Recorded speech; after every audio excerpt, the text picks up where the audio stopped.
fais en soft spoken. Pam pam, pam pam, padadam, padam, pam pam. Pam pam, padadam, pam. Pa pa pam pam. Pam pam, pam pam, padadam, padam, pam pam. Tabadam, tadadadam, tom, tododom, tom. Tan tan tatatin, tatatin, tan, tan, tatatin. Bon, tu l'as deviné, c'est la chanson, c'est la musique de film de Jurassic Park qui a juste là derrière. Jurassic Park. La musique de Jurassic Park. Dans tout à l'envers, c'est très bizarre à lire en fait. Donc pourquoi je te montre Jurassic Park? On va commencer par une triste nouvelle, oui, même si je suis totalement excité. On va commencer avec le décès, je crois, lundi dernier. Lundi dernier, de Sam Neill, l'acteur principal. L'acteur principal de Jurassic Park, le premier, le troisième également. Donc c'est un acteur qui est très apprécié par rapport à ce film-là. Mais évidemment, il n'a pas fait que ça, il a fait beaucoup de films qui moi m'ont marqué dans sa carrière. Et en fait, ce visage, il avait une gueule, c'est pareil, il faisait partie de ces acteurs qu'on ne pouvait pas forcément considérer comme beau gosse, mais qui avait une putain de gueule avec ce sourire si particulier. C'était Sam Neill, mais surtout c'était un très bon acteur. Plus un acteur de second rôle que de premier rôle, même si dans Jurassic Park, il a le premier rôle. Et c'est vrai que moi je l'ai découvert avec Jurassic Park, alors je vais pas m'avancer pour me dire que je l'ai vu au cinéma et tout ça. Il est sorti en 93. Et en 93, il est possible que j'étais le voir au cinéma. Je l'ai vu de bonne heure. Je l'ai vu de bonne heure et à l'époque, dans les années 90, quand un film sortait au cinéma, il sortait à la vente peut-être 2 ans après. Et d'abord il sortait sur Canal+, et en location, je vais pas dire 1 an après. Parce que je ne sais plus, mais ça a évolué, c'est années 80-90 et aujourd'hui c'est quelques mois après en Blu-ray DVD. Donc. Mais avant que ça sorte à l'achat, c'était au moins 2 ans. Mais je sais que je l'ai vu rapidement. Donc c'est possible que j'étais voir au cinéma, oui. J'ai vu quand même pas mal de choses au cinéma.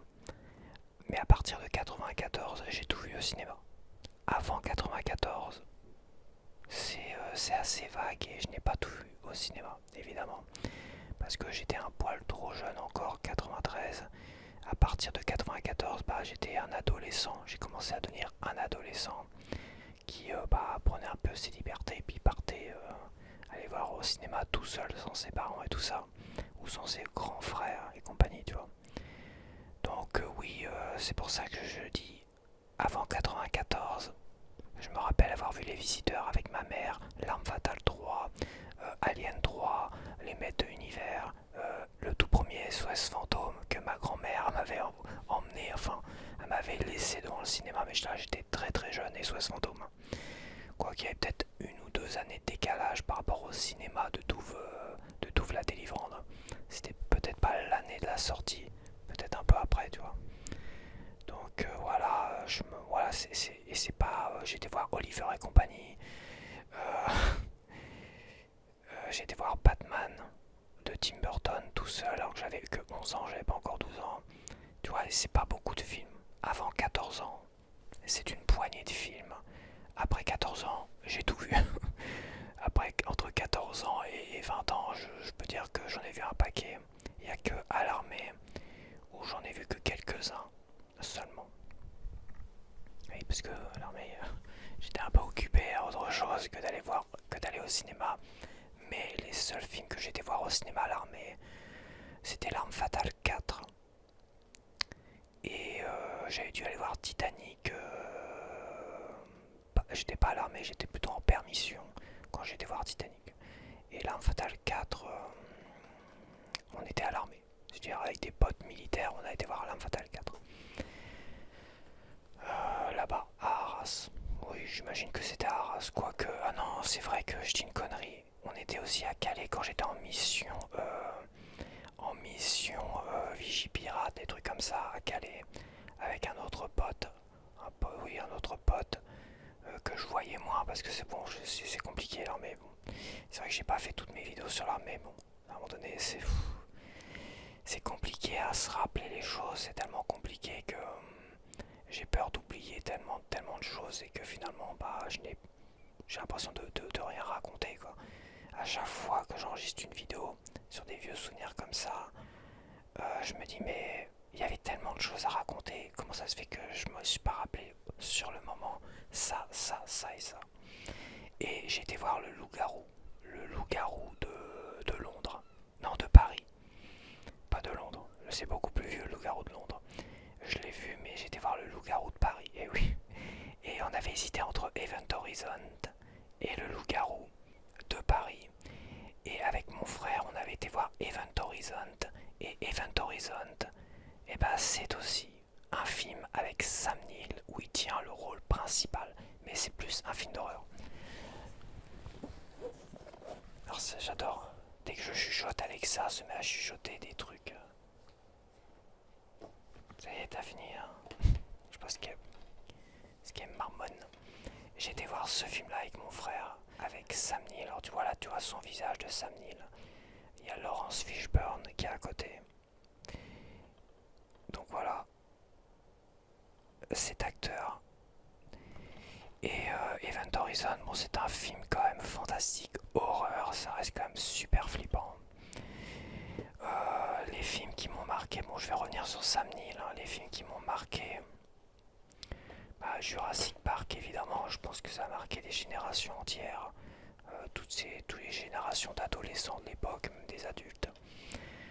Event Horizon, bah ça c'est un petit film que j'avais vraiment aimé aller voir, avec cet acteur là toujours.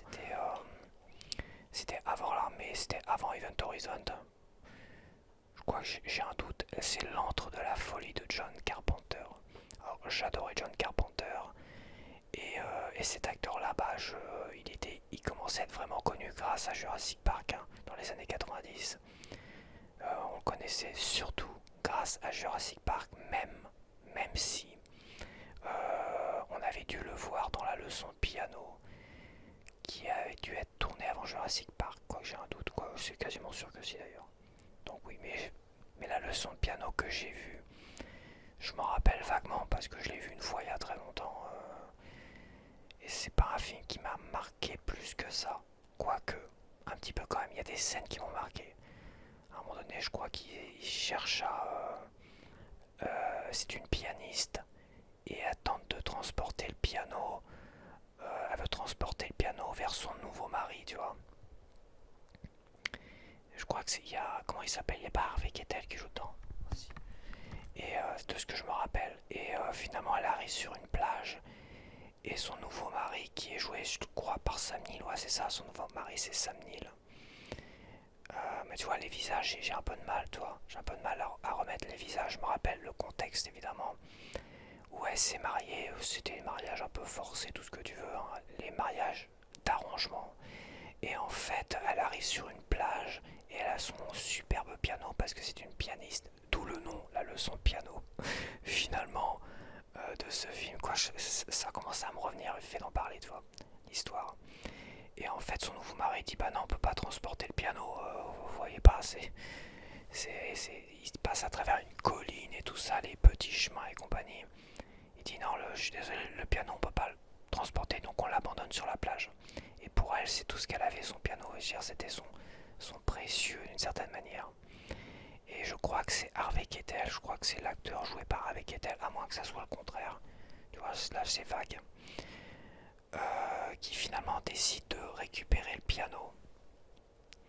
Et je crois il l'invite, elle, à lui donner des leçons de piano. Si elle veut revoir son piano, tu vois, en gros c'est ça. Il lui fait un chantage affectif. Donc voilà, ça c'était aussi un film avec Sam Neill, un film qui est très connu. Même si moi je te dis ça fait tellement longtemps. Et mon film préféré avec Sam Neill, qui fait fait partie d'un de mes films préférés d'ailleurs, des 20 films préférés, voire presque 10 films préférés. C'est L'homme qui murmurait à l'oreille des chevaux. Alors il n'a pas le premier rôle, il a un second rôle, mais il est d'une justesse affolante. Quasiment tous les acteurs dedans sont justes d'une certaine manière, mais le rôle qui m'a le plus marqué dans ce film-là, que je n'ai pas vu au cinéma, que j'ai vu en DVD parce que tu vois j'avais acheté ce DVD là et je l'ai découvert en achetant l'exemplaire que j'ai en main là, tu vois, avec l'arche format cinéma. Ça c'était des jaquettes qui étaient magnifiques. Là les DVD ça avait de la gueule quand tu les achetais. Et en fait c'est peut-être le rôle qui m'a le plus marqué, car dans ce film là il joue le père et l'amant de l'actrice principale. Enfin l'amant, le mari plutôt, le mari de l'actrice principale. Et il est tellement juste, tellement calme, avec parfois une certaine autorité et une sagesse aussi, parce qu'on le revoit un peu plus tard dans le film et tout ça. Il est d'une telle justesse dans son jeu d'acteur. Je vais même le dire, peut-être que c'est un second rôle dans ce film-là, mais pour moi c'est quasiment l'acteur qui joue le mieux dans ce film-là. Parce qu'il a vraiment une telle justesse dans sa façon de jouer. Il est tellement juste qu'il impressionne et qu'il marque. Alors que j'adore le film et que j'adore tous les protagonistes. J'aime moins Scarlett Johansson parce que c'est une adolescente dedans. Et tout ça, je suis pas forcément fan.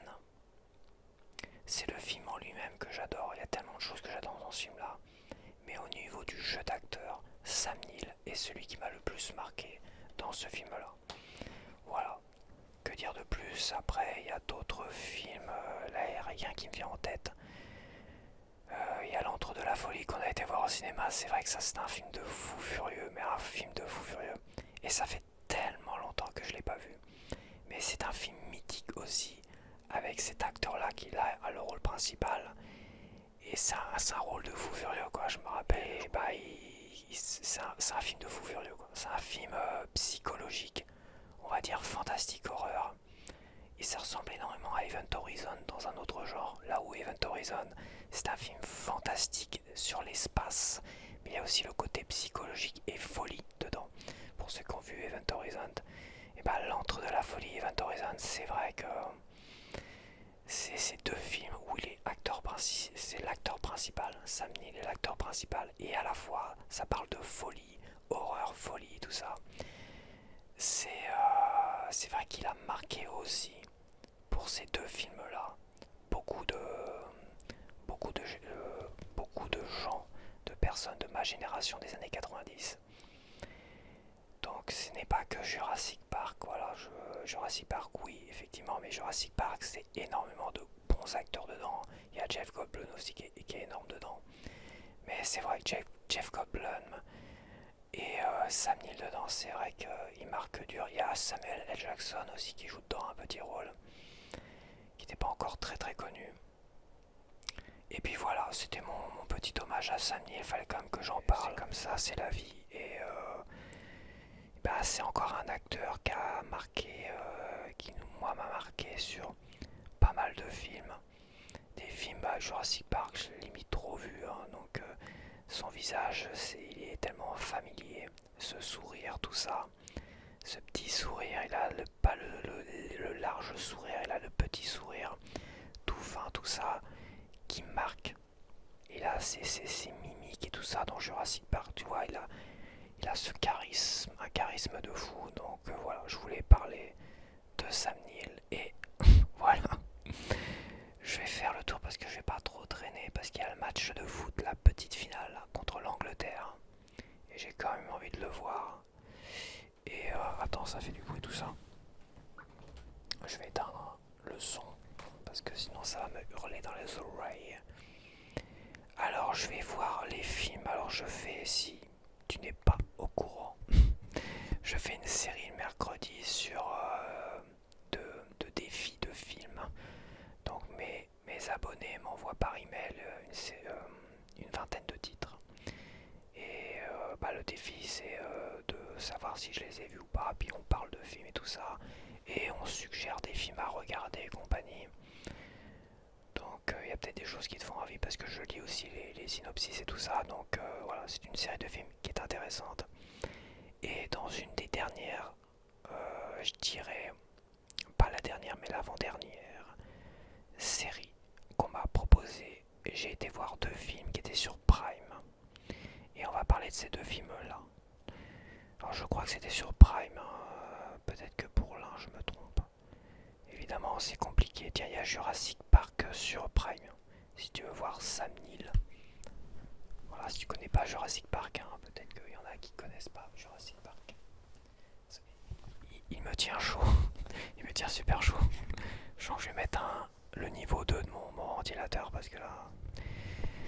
Donc parmi ces deux films, il y a Palm Spring. Alors je vais pas le retrouver malheureusement parce que c'est le gros bordel à chaque fois. Palm Spring, alors ça me faisait pas envie parce que la bande-annonce ça hurlait tout ce que tu veux. Parce que l'autre il se prend une flèche et l'autre elle hurle comme une tarée, machin. J'ai dit c'est bon, ça me saoule. J'ai pas envie de voir ça. Je déteste quand ça hurle dans les films sans arrêt, c'est pénible. Mais en lisant le synopsis, j'ai vu que c'était un film sur tout ce qui concernait finalement le voyage dans le temps ou les boucles temporelles. Ça fait partie de séries de films qui moi me passionnent avec les possessions. J'en ai déjà parlé. Possession et tout ce qui est voyage dans le temps et boucles temporelles, c'est des sujets moi en film qui me passionnent et que j'adore regarder, c'est un truc de fou. Donc oui, j'ai vu ce film là. Donc c'est une boucle temporelle. Donc une boucle temporelle, c'est des gens qui sont coincés dans une boucle temporelle. Ça peut être une journée. Généralement on voit une journée, ça peut être plus longtemps. On le voit beaucoup dans les films de Noël aussi. Il y a beaucoup de films comme ça. Après il y a boucle temporelle, puis il y a aussi des voyages dans le temps avec des changements majeurs et tout ça. Là où les boucles temporelles, il n'y a aucun changement en fait. C'est-à-dire tu peux faire toutes les merdes, toutes les conneries que tu veux pendant la boucle temporelle. Boum, ça revient à zéro, et ça revient à zéro, et ça revient à zéro. Donc c'est un peu la particularité quand même de la boucle temporelle par rapport au voyage dans le temps. Même si, d'une certaine manière, ça concerne le temps. Donc là c'est une boucle temporelle, donc on a un gars qui est coincé dans une boucle temporelle. Et en fait, il entraîne une femme avec lui dans cette boucle temporelle, malgré lui. Et là, bah, ils vont chercher à sortir de cette boucle à un moment donné. Voilà, comme dans toutes les boucles temporelles. D'ailleurs, j'en ai un qui est très bien ici. Hop. Et je vais le prendre en exemple parce que, en fait, je vais pas raconter de quoi ça parle parce que c'est tellement classique en fait. Il est tellement classique ce film Palm Spring qui me fait penser finalement à tous les autres films de boucle temporelle d'une certaine manière et plus particulièrement Itinéraire des petites choses sur Prime. Voilà, je crois que c'est un film inédit sur Prime. C'est Itinéraire des petites choses. Ça me fait énormément penser à celui-là, mais en version plus soft pour Itinéraire des petites choses. Là où Palm Spring, voilà, ça picole un peu plus, hein, c'est un peu plus vulgaire, tout ce que tu veux. Puis voilà, il n'y a rien à dire de plus en fait. C'est sympathique, mais ça révolutionne pas le genre. Voilà, ça ne révolutionne pas le genre. Dans les acteurs, bah on a l'acteur, je sais plus comment il s'appelle, je ne retrouve pas le film, et l'actrice. Et ça, j'étais surpris de cette actrice-là. Alors, il y a Camilla Mendes aussi, c'est vrai qu'il y a l'actrice qui joue Tila dans Les Maîtres d'Univers, là. Bon, c'est pas le premier rôle, mais le premier rôle féminin, c'est une des actrices, on va dire, marquantes, d'une certaine manière, de la série Oh I Met Your Mother. Oh I Met Your Mother, comment j'ai rencontré ta mère. En fait, c'est l'actrice qu'on voit à un moment donné qui a son importance dans la série. Toi, bon, parce que j'ai pas envie de spoiler cette série qui est extraordinaire. Oh I Met Your Mother, c'est une série qui est vraiment extraordinaire. Je me demande si je l'ai pas placée première. Non, j'ai dû la placer deuxième. J'ai dû garder Gilmore Girls dans ma série préférée et j'ai dû mettre How I Met Your Mother en deuxième. C'est possible, je vois. Mais c'est vrai qu'elle est tellement extraordinaire cette série. Et bah c'était cette actrice dont je parle, dont j'ai pas le nom là, malheureusement. Et bah j'étais surpris de la voir là. Et c'est la première fois que je la vois dans un film et en plus d'avoir le rôle principal. Voilà. On a aussi une des actrices qui a fait pas mal de feuilletons de Noël dedans d'ailleurs. La blonde là. C'est pareil, j'ai pas les noms, c'est pas des acteurs super connus, hein, je dois bien t'avouer. Hein. À part le vieux qui est pareil, lui il s'est retrouvé bloqué aussi dans la boucle temporelle. Qui lui par contre est un acteur connu. C'est le seul vrai acteur connu, on va dire, par rapport aux autres. Et là je suis bloqué, je ne sais où là, franchement c'est une catastrophe. Prime c'est une catastrophe. C'est casse bonbon comme c'est pas permis. Donc voilà, je voulais parler de Palm Springs. C'est sympathique. Mais si tu déjà vu, c'est rien de surprenant, voilà. Mais c'est toujours plaisant pour quelqu'un qui aime le genre comme moi, évidemment. Dans l'autre film de cette liste de défis, j'ai vu le menu. Putain, j'aimerais quand même bien retrouver les films, je suis mal poli mais ça m'énerve. Je vais aller le rechercher parce que ça me saoule. Ça me saoule comme il faut. Je vais aller taper le menu, ça devrait me trouver ça rapidement. À moins que c'était sur Prime le menu. Putain, c'est pas là le menu. J'ai dû confondre. Le menu c'était sur Prime. Putain. Ah si, c'était là. Donc, le menu. Là, il y a de l'acteur. Mais bon, j'ai pas envie de chercher les noms, ça me saoule de chercher les noms, ça me cave. Donc, dans le menu, dans les acteurs, on a l'actrice qui joue dans le jeu de la dame. Anya Taylor-Joy. On a Ralph Fiennes qui est connu hein, pour pas mal de rôles, dont Voldemort. Et aussi dans Le Patient anglais. Et les autres, il y a John Leguizamo, ah oui, je vois qui c'est lui, qui est connu. Et les autres, eh bah non, je les connais pas plus que ça en tout cas personnellement. Si, Judith Light, une actrice. Nicolas, ici il y a un acteur, bon peu importe, allez stop. Donc alors le menu c'est quoi? Bah ça c'est un film d'horreur apparemment, c'est indiqué comme film d'horreur. Bon c'est interdit au moins de 13 ans donc c'est pas si dégueulasse que ça. Il y a quelques scènes choc et tout ça, bon bref. Je m'attendais à voir quelque chose en particulier et j'étais surpris que ça prenne une autre tournure.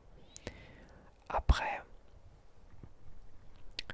je trouve qu'on tombe pas tant que ça dans l'horreur.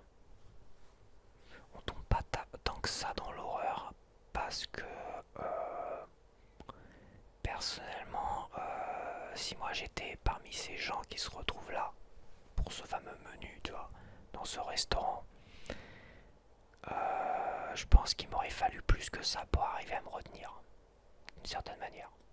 Franchement, franchement, me connaissant, je comprends pas que. Je pense qu'à un moment donné, j'aurais réussi autrement à changer les choses d'une certaine manière. Bon, peu importe, sinon je vais finir par spoiler. Bon, sinon c'est pas terrible. J'ai pas trouvé ça terrible. Je trouvais ça vraiment. Ça se veut original, y a pas de souci. Mais c'est tellement stupide en fait. Je suis désolé. Hein. Il a reçu la note de 7.1 sur IMDb. Mais je trouve ça tellement stupide comme film en fait. C'est tellement stupide. C'est pas possible autrement. Il peut pas y avoir des gens. Si ça peut être une secte, d'accord, on peut estimer que ça peut être que le chef ait tellement d'influence sur ses employés qui peut les influencer comme un gourou et sa secte. Mais c'est particulier, une secte, comment ça marche? Bah, c'est des gens fragiles qui se retrouvent à boire les paroles d'un gourou et il peut arriver faire ce qu'il veut, tu vois. Là, ça me paraît compliqué. On a quand même du personnel de cuisine qui ont une force de caractère, qui sont pas des gens fragiles forcément, pas tous en tout cas. Comment, comment arriver finalement à suivre le gourou, le chef de restaurant, et à obéir pleinement à tout ce qu'il veut faire dans ce film-là. Oh non, c'est vraiment... Il y a des films, franchement, c'est une perte de temps de les regarder. C'est une perte de temps de les regarder. Pour moi, c'était une vraie perte de temps. Parce que je trouve le film tellement stupide, tellement pas crédible sur tellement de choses, mais vraiment pas crédible. Tu comprendras quand tu le verras. Si t'es curieux, forcément t'auras envie de le voir. Je te conseille de le voir parce que t'es curieux de savoir si tu vas le trouver aussi stupide que moi, ce film-là. Mais oui, je trouve ce film stupide. Et finalement, je trouve qu'il monte pas dans l'horreur comme il faudrait. Je suis pas un amateur de films d'horreur, mais j'en ai vu beaucoup trop pour moi, pour ma part. Mais je trouve dans le genre angoisse, horreur, ça monte pas assez. C'est pas si horrible que ça d'une certaine manière. C'est juste stupide. Parce que, franchement, de là à dire que les gens qui sont dans ce restaurant sont pas capables de changer les choses, je comprends pas. Il y a des choses qui m'échappent quand même. Et voilà, c'est pour ça que je trouve il y a plein de choses qui me dérangent. Mais je peux pas en parler, sinon je vais te spoiler. Voilà, ça c'est pour Prime. Est-ce que j'ai vu autre chose sur Prime tout à l'heure? Il y a Les Maîtres de l'Univers, le film qui est sorti en 87 et que j'ai été voir au cinéma. Et je l'ai vu, il le propose également. Si t'es curieux de voir, c'est ce nanar des années 80. Mais bon, faut aimer l'univers, mais c'est intéressant. Bon, Blade Runner, machin. Je vais pas parler de tout ça, ça sert à rien. Je préfère parler quand même de films que j'ai vus récemment. Et je vais retourner sur Prime. J'ai fini même aujourd'hui, en début d'après-midi. J'ai fini cette série coréenne. Si je la retrouve, c'est pareil. Comme je l'ai fini, il me l'a dégagé. Cette série coréenne qui est De notre mieux. C'est le titre, c'est De notre mieux. Il est là, directement dans le moteur de recherche. De notre mieux. Une série sud-coréenne de 12 épisodes, un peu plus d'une heure. Donc ça fonctionne un peu comme ça, les séries sud-coréennes. J'en avais déjà parlé parce que j'avais vu les 6 premiers épisodes et après ça s'était arrêté, il fallait attendre avant qu'ils nous balancent la suite. C'est une série de 2026 qui n'est pas traduite en français. Il y a juste les sous-titres en français, donc faut supporter le coréen. Et c'est pour ça qu'on a dû attendre, puisque j'imagine qu'il a fallu traduire les épisodes et que c'est une série ultra récente et sûrement ultra populaire en Corée parce que cette série-là, j'en ai vu quand même pas mal depuis quelques années. Des séries sud-coréennes, on a eu des trucs comiques, dramatiques, mi-comiques, mi-dramatiques. La dernière en date, c'était Comment traduire mon amour, avec justement la même actrice principale. L'actrice principale de Comment traduire mon amour, c'est aussi l'actrice principale de Notre mieux, de la série de Notre mieux. Est-ce que je peux avoir des informations? Hop, là je vais mettre 2 pouces. Tu vois, j'avais mis 1 pouce parce que j'avais évalué les 6 premiers épisodes à 1 pouce. Et là je vais mettre 2 pouces. Pourquoi j'ai mis qu'un pouce pour les 6 premiers épisodes? Parce que je trouvais que les 6 premiers épisodes c'était assez glauque, assez bizarre. Les personnages et tout ça, c'était un mélange. T'avais des scènes qui étaient choquantes, que je pourrais même pas en parler parce qu'il y a des termes qui sont sur YouTube qui sont bannis, interdits, tout ça, donc tu peux pas même les utiliser d'une certaine manière. Et c'est vrai qu'il y a des scènes un peu choquantes comme ça, c'est pas gore, hein. Attention, c'est pas gore, c'est juste des scènes tristes qui peuvent perturber. Ce côté un peu humour noir, humour jaune, et le côté pathétique de l'acteur principal, enfin du personnage principal plutôt. côté pathétique du personnage principal qui hurle son nom sur la colline. Il hurle son nom Dogman. Il s'appelle lui-même en fait, il s'appelle lui Dogman. Il hurle comme un... C'est un mec totalement dépressif et tout ça. C'est... J'en ai déjà parlé, donc l'histoire c'est un groupe de scénaristes qui sont connus très jeunes et qui ont créé un groupe de 8, le groupe des 8 scénaristes, toi. Et sur les 8, 7 ont réussi à percer et à proposer un scénario à un producteur et à réaliser le film derrière. C'est comme ça que ça se passe apparemment en Corée du Sud. C'est-à-dire que c'est les scénaristes, s'ils arrivent à vendre leur scénario à un producteur et tout ça, c'est à eux de tourner le film derrière. Donc c'est des scénaristes réalisateurs. Et parmi les 8, il y en a 7 qui ont réussi à percer, sauf un, et c'est lui. Donc il fait chier tout le monde, il emmerde tout le monde, et qu'il y en a un qui réussit, qui signe un machin, ou qui sort un film. Il passe son temps à descendre tout en flèche, il est désagréable, il pète un câble, il est pathétique, il fait le méchant, puis il se prend une fessée, puis après, c'est vraiment un personnage qui est insupportable, au moins dans les 6 premiers épisodes. Et à un moment donné, il rencontre une fille qui a beaucoup de problèmes aussi, et qui arrête pas de saigner du nez dès qu'elle est contrariée, tu vois.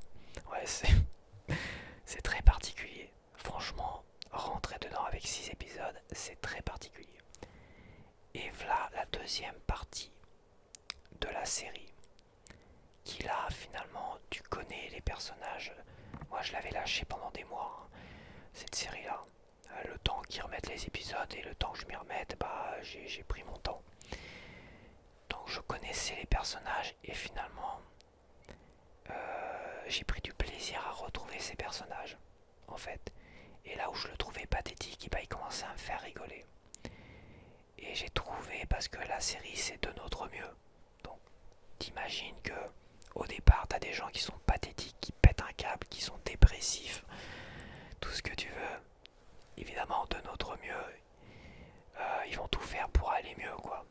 Donc c'est un peu ça le but de la série.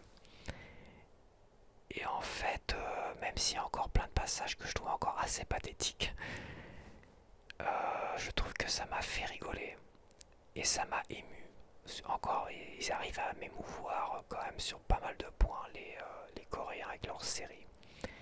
Et ils ont réussi à m'émouvoir sur pas mal de scènes, vraiment pas mal du tout. Et à avoir un côté très feel good finalement sur la vie en règle générale. Ce petit côté feel good. Parce qu'en fait, je trouve que là dans la deuxième partie, on a vraiment un groupe d'amis, on va dire, qui commence à se créer. Et à la fois le groupe des 8 qui d'une certaine manière tente de reconsolider finalement toutes les blessures et tous les tirages dans les pattes qui se sont faits les uns avec les autres. Il y a vraiment beaucoup plus de charme dans cette deuxième partie. Mais la première partie, elle est importante. Tu peux pas juste tomber sur la deuxième partie, tu comprendras rien du tout. Voilà.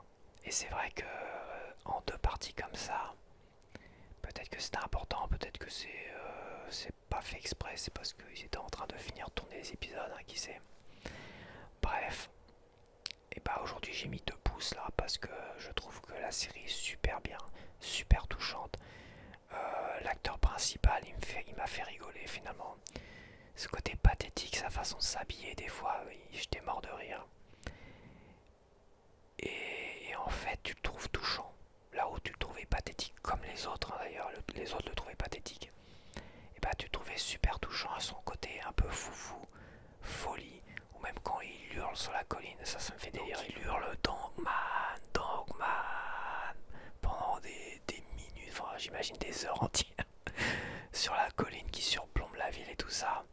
Donc t'as des gens qui gueulent, qui à travers les fenêtres que tu vas te taire, tu vas la fermer, ouais. Et t'as la police à un moment donné qui débarque chez lui. Vous êtes monsieur Han Dongman là? Oui, c'est bien moi. Oui, parce qu'on a reçu beaucoup de plaintes de gens qui arrêtent est-ce que c'est quelqu'un qui vous appelle et tout ça. Je dis oui, oui, c'est quelqu'un qui m'appelle. C'est mon frère qui m'appelle. Ah ouais, bah vous pouvez lui dire de parler moins fort à votre frère. Donc c'est vrai que il y a des choses qui je trouve très marrantes et très originales dans le pétage de câble, dans ce personnage qui est farfelu d'une certaine manière. Et à la fois, toi aussi t'as envie d'être farfelu, toi aussi t'as envie d'être fou furieux si c'est pour finalement rencontrer quelqu'un comme la fille qui rencontre, parce que t'as aussi une histoire d'amour, même si c'est pas le principal. Ouais, t'attends pas à avoir un baiser langoureux à la fin ou quoi que ce soit. C'est pas ça le principal. Donc oui, je peux que te conseiller de notre mieux. C'est une curiosité coréenne, tu verras pas ça dans les séries américaines ou françaises. Non, tu verras pas ça. Et ça vaut le coup d'œil quand même, franchement. Après, je peux te conseiller les autres aussi. Hein. Comment traduire cet amour, j'avais bien aimé, c'était vraiment très sympa. Avec un côté un peu bizarre quand même. Et t'avais puis-je vous aider aussi. Sur Prime, t'as puis-je vous aider. C'est pareil, les titres de films, les titres de séries, c'est pas terrible, mais bon. De notre mieux, comment traduire cet amour. Et puis-je vous aider sur Prime.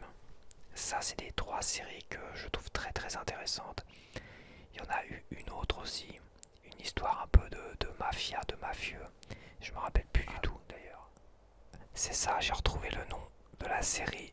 C'est My Name. Comment tu retiennes ça? C'est My Name, mon nom.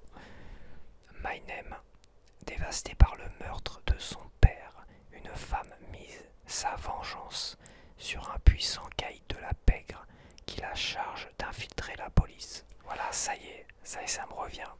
Mais oui, c'est bien sûr. Ça a un côté très les infiltrés, infernal à faire aussi, dedans. Ça a vraiment un côté comme ça.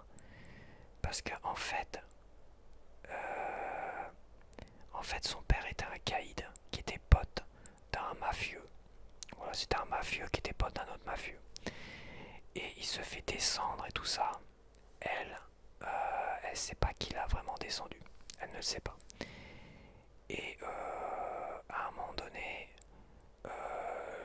le mafieux qui était pote avec son père va l'aider, je crois. Va l'aider parce qu'elle va chercher à savoir qui a tué son père. À un moment donné, je crois qu'elle va essayer d'enquêter tout ça. Et le mafieux va lui dire, bah c'est un flic qui l'a tué. Il pense, ouais, je crois, ouais, il va lui dire que c'est un flic qui l'a tué. Donc, à un moment donné, maintenant rentre chez toi, nous fais pas chier quoi. Et elle va insister pour que ce mafieux bah, l'entraîne, comme avec les autres mafieux, c'est parce que les mafieux ils ont des centres d'entraînement maintenant. C'est ça. Et finalement elle va rejoindre un centre d'entraînement de mafieux et là ça va, ça va castagner sévère, c'est pas mal. Il y a des scènes, elles sont très impressionnantes quand même. Et à partir d'un moment donné, il va l'envoyer infiltrer la police. Et j'en dis pas plus parce qu'il y aura des rebondissements, des machins, des bidules, tout ce que tu veux. Et My Name, je peux que te le conseiller, c'est pas mal du tout. Si t'aimes les films d'action, thrillers d'action et que t'as aimé Les Infiltrés de Martin Scorsese et Infernal Affair, ce genre de film, je pense que tu peux que aimer ce film-là, cette série en 8 épisodes.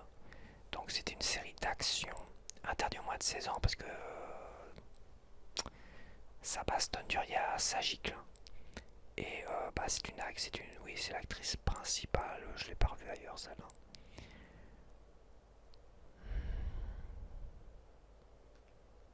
Ouais, c'est ça, tu vois, le jour de son anniversaire, Ji Woo-yoon assiste à la mort atroce de son père.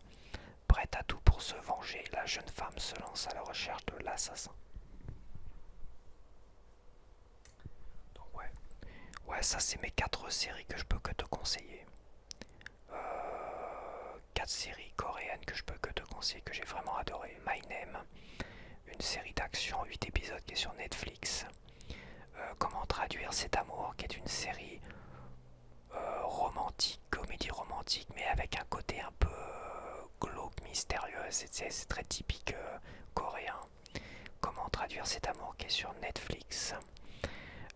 De notre mieux, qui est une série quand même qui parle, qui est sur le fond finalement des scénaristes et réalisateurs coréens. Et c'est en ça aussi que c'est pas mal, c'est que ça t'apprend beaucoup de choses sur l'univers des séries et des films, des scénaristes, de la réalisation. Ça t'apprend énormément de choses sur l'univers. C'est aussi intéressant pour ça, de notre mieux. Et franchement, ça vaut le coup d'œil. C'est une pépite quand même. C'est une pépite qui peut paraître bizarre, énervante au départ, dans un premier temps, mais vraiment génialissime. Donc ça en fait 3. Et la quatrième, c'est sur Prime. Je sais pas s'il est encore sur Prime. Je vais aller voir de suite. C'est Puis-je vous aider? Là, c'est la série, je crois que c'est la série qui m'a fait chialer comme un fou, celle-là. Puis-je vous aider? Puis-je vous aider? C'est à moitié une série fantastique. Mélangée avec un côté très dramatique. C'est dramatique, puis je dirais pas comédie romantique. Si j'arrive à la retrouver, puis je vous aider, c'est là. Hop. Ils l'ont. Elle est là. Puis je vous aider, c'est encore là. C'est encore sur Prime. Donc c'est une série. C'est là. Les épisodes. Donc t'as 16 épisodes. Le synopsis, donc c'est juste l'épisode 1. Mais qu'est-ce que vous faites là à cause de Dongju? Sans pour le prix d'un. Non, c'est qu'un épisode, c'est mal foutu leur histoire. C'est pénible. J'aimerais bien un synopsis différent. Moi, c'est pas grave, c'est une nana. C'est une femme qui a le pouvoir finalement, qui va travailler dans une morgue. Et qui a le pouvoir, elle va se rendre compte qu'elle a le pouvoir de voir les défunts. Et les défunts vont se réveiller dans la morgue avant d'être en. Elle est dans une morgue, mais en Corée c'est différent. C'est-à-dire, ils préparent le corps et après ils vont le montrer. Et puis les gens se réunissent devant le corps d'une certaine manière et boivent, rigolent, machin. Ça se passe dans des lieux. Voilà, dans des lieux spécifiques. Là où aux États-Unis, ils enterrent une personne, puis après ils festoient d'une certaine manière, enfin festoyer, dans les maisons des défunts. On fait à peu près la même chose aussi en France. Et là, ça se passe dans des lieux, des sortes de sanctuaires, morgues ou tout ce que tu veux. Bon, peu importe, elle a travaillé là-bas. Et en travaillant là-bas, elle s'est rendue compte qu'elle a le pouvoir de réveiller ces personnes-là. Et ces personnes-là lui demandent de régler les derniers problèmes avant de partir avec leurs proches.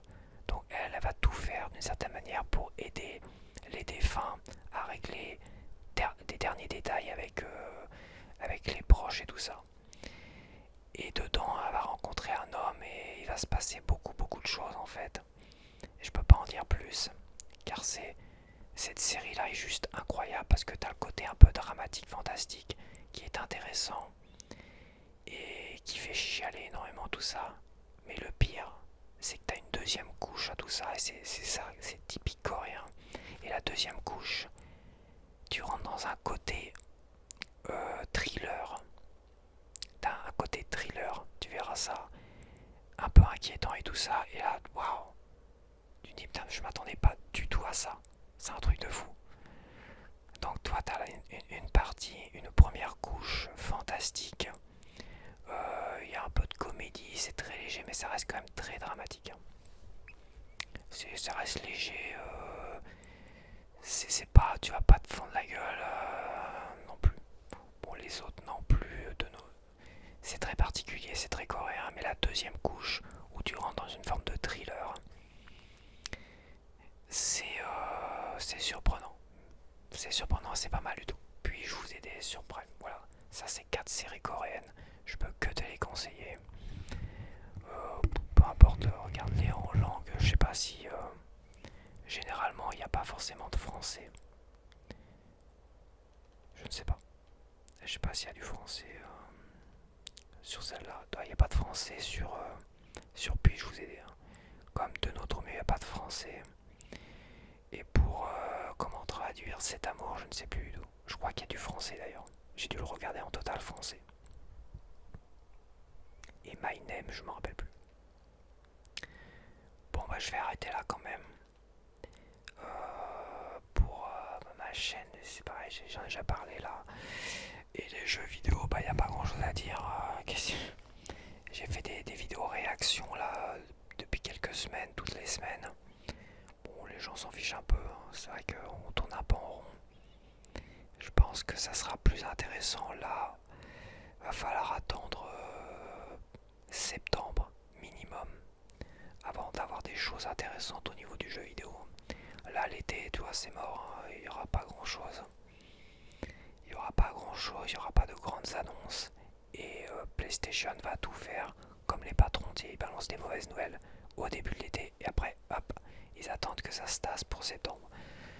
Donc là, il n'y a pas grand chose à faire à part attendre pour le jeu vidéo. Avec les hautes chaleurs, j'évite de faire tourner ma console parce qu'apparemment, bah, chez moi, tu vois, il fait 22 dehors. Là, en ce moment, il fait encore 28 dans mon appartement. Et quand il faisait 30 et quelques dehors, il faisait plus de 30 degrés chez moi, voire 35 degrés dans le meuble et tout ça. Voire plus de 35 degrés dans le meuble. Donc, j'ai évité d'allumer ma Switch. Parce que je parie qu'il doit faire peut-être 40 degrés dans le meuble et tout ça. Même si je l'ouvre, c'est mort quoi. Donc faut pas les utiliser quand c'est au-dessus de 35 degrés. Donc bon. Ça reste du matos quand même fragile quand il y a des hautes chaleurs, quand il y a de l'humidité, tout le tralala et tout ça. Donc bon, c'est comme ça. Mais je pense que tout le matos c'est pour tout. Pour tout c'est un peu ça aussi. Il y a que mon PC que j'ai moi-même construit d'une certaine manière, monté. Où j'ai mis beaucoup de ventilo pour pas qu'il chauffe parce que j'en ai marre des PC préfabriqués qui arrêtent pas de hurler à la mort, de ouiner pendant les étés. Que là j'ai 13 ventilos, je sais pas. 1, 2, 3, 4, 5, 6, 7, 8, on peut dire 9. Ah et puis il y en a 10, 11. Ouais, je dois en avoir 12. J'ai dû en oublier un. Il y en a deux en dessous là, attends. Oui, il y en a deux en dessous. J'en ai 12, j'ai 12 ventilateurs. Des ventilateurs de 12 centimètres. Ouais, c'est ça, 12 centimètres, je crois. Ah non, peut-être pas le ventilateur du... Oui, je le compte comme un ventilateur, le ventilateur de l'alimentation. Parce que l'alimentation, le bloc d'alimentation, t'as aussi un ventilateur dedans. Et c'est génial, t'as tellement de ventilateurs. Je peux dire qu'il est frais, hein. Il supporte les grosses chaleurs, les 40 degrés, hein. Ça, c'est génialissime. Après, il faut faire attention de remettre de la pâte thermique aussi. À un moment donné, ce que j'ai fait en changeant de boîtier. Donc là, je suis reparti pour 10 ans. Parce que j'ai pas dû changer. Non, j'ai pas changé de processeur depuis l'annonce de la Xbox One. Il faut que je récupère cette date. Donc ça fait longtemps. Donc bah voilà. Ça va être bientôt le match des Bleus dans une demi-heure.